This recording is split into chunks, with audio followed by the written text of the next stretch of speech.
النجم والشجر يسجدان والسماء رفعها ووضع الميزان ألا تطغوا في الميزان وأقيموا الوزن بالقسط ولا تخسروا الميزان والأرض وضعها للأنام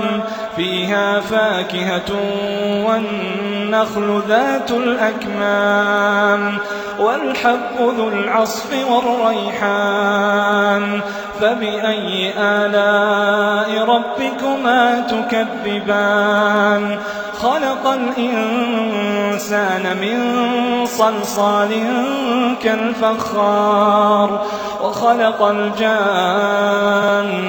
من مارج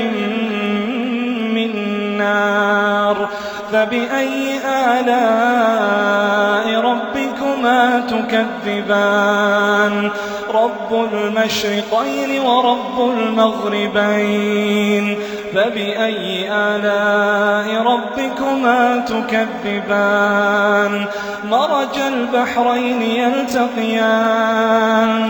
بينهما برزخ لا يبغيان فبأي آلاء ربكما تكذبان يخرج منهما اللؤلؤ والمرجان فبأي آلاء ربكما تكذبان وله الجوار المنشآت في البحر كالأعلام فبأي آلاء ربكما تكذبان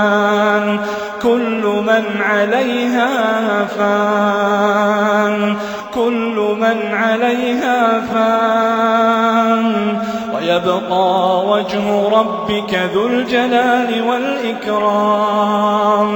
فبأي آلاء ربكما تكذبان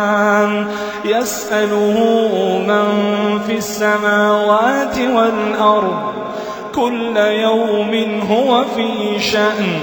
فبأي آلاء ربكما تكذبان سنفرغ لكم أيها الثقلان فبأي آلاء ربكما تكذبان يا معشر الجن والإنس